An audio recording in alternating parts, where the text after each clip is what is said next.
M. Night's a director that's definitely split audiences into either liking him or hating him. And in my opinion, everybody makes mistakes. Everybody has those days, or back-to-back million-dollar failures. And while I know that a lot of people just love jumping on the hate train, I still remember my personal experience back in 2008 where I got to pick the movie for my entire family of 23, and it ended up being The Happening.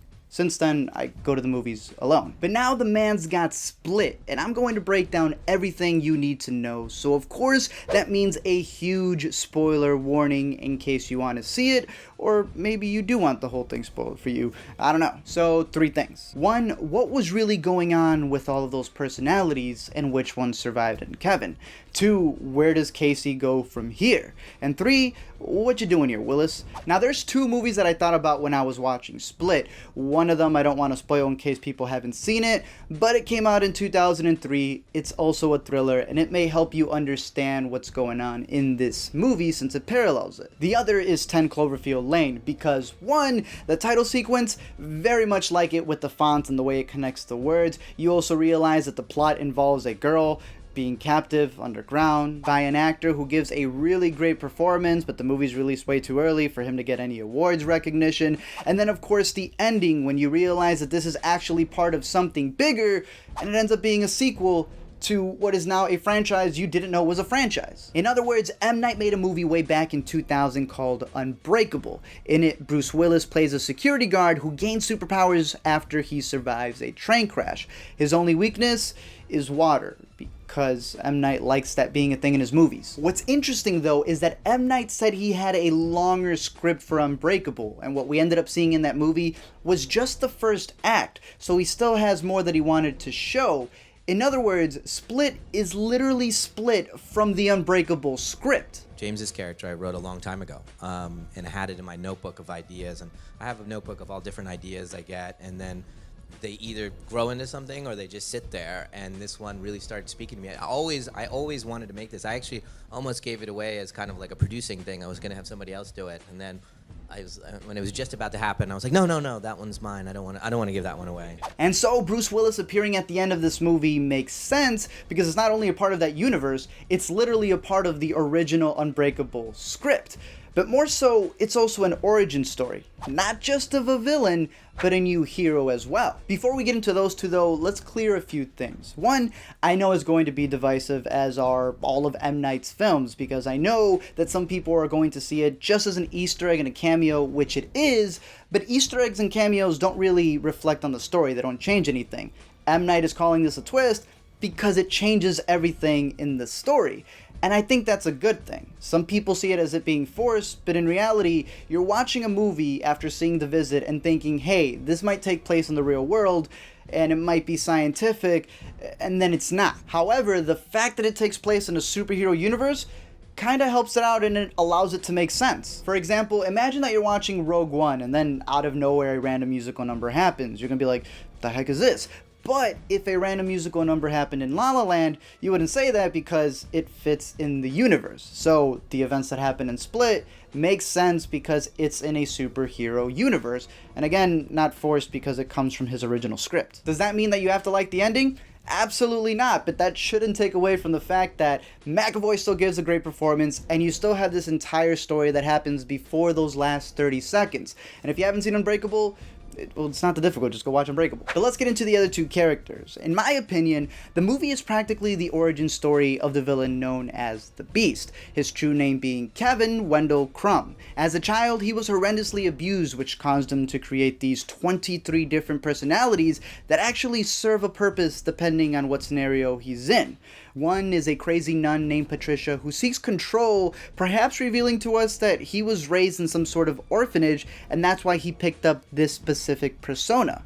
Another is Dennis, who's obsessed with keeping everything clean due to the abuse he would receive for just leaving crumbs when he was a kid.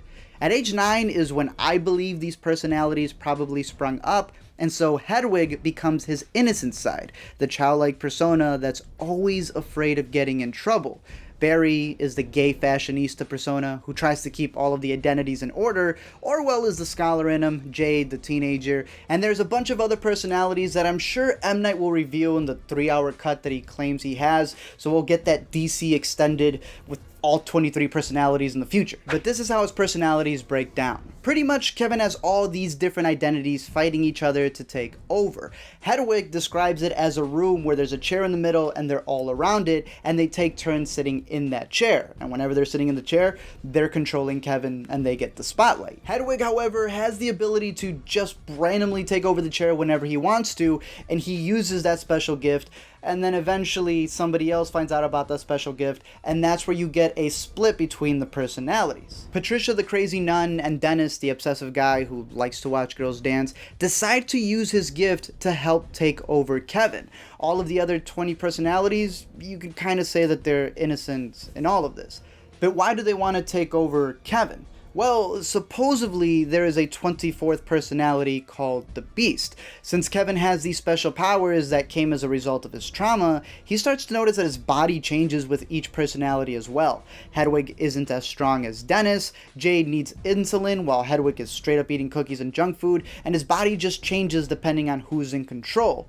But his 24th personality, known as the Beast, or the Hyde to their Jekyll, is going to be the one that truly takes over and also has these crazy animal-like powers. However, that thing needs to feed on people, and that's where the girls come in. As the movie tells you, Dennis has been keeping an eye on these two in particular.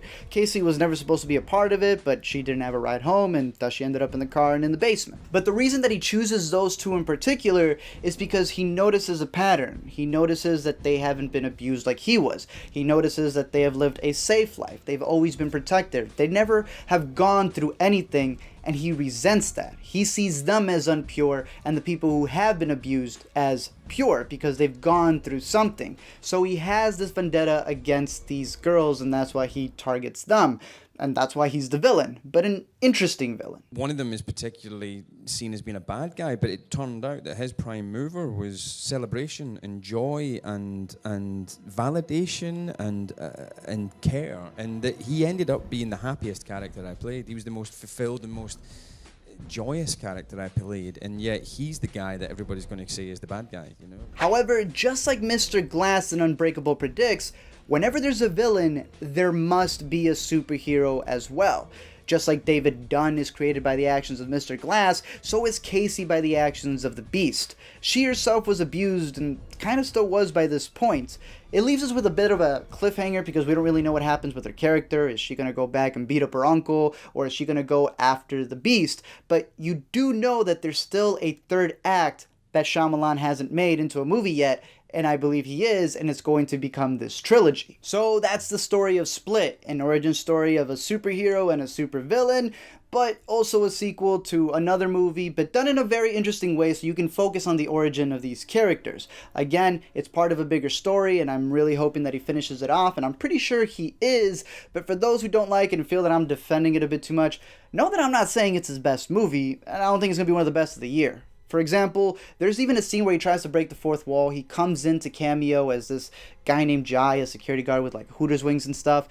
But the thing is, he was already a character and he cameoed in Unbreakable. And since this is in the same universe, it doesn't really make sense. But the man says that he's not so meticulous, and that's the joke in that scene. So I guess it cancels out or something. I also felt there was a bunch of exposition, and there was also a lot of character decisions that were made that were kind of dumb, like the walkie-talkie scene where she's talking to the security guard that's outside, and she never went like, bro, this isn't fake, help me out. But by the end credits, I think it's a decent movie, but I know that people are just expecting another Sixth Sense, but there will never be another Sixth Sense. Because what made that movie beautiful, and what's beautiful about all of these movie twists, is that you don't see them coming. You don't know that there's a twist. That's what makes them work. So ironically, the biggest twist of all for the man who started a career off with them is that instead of playing the audience, these twists have kind of played him.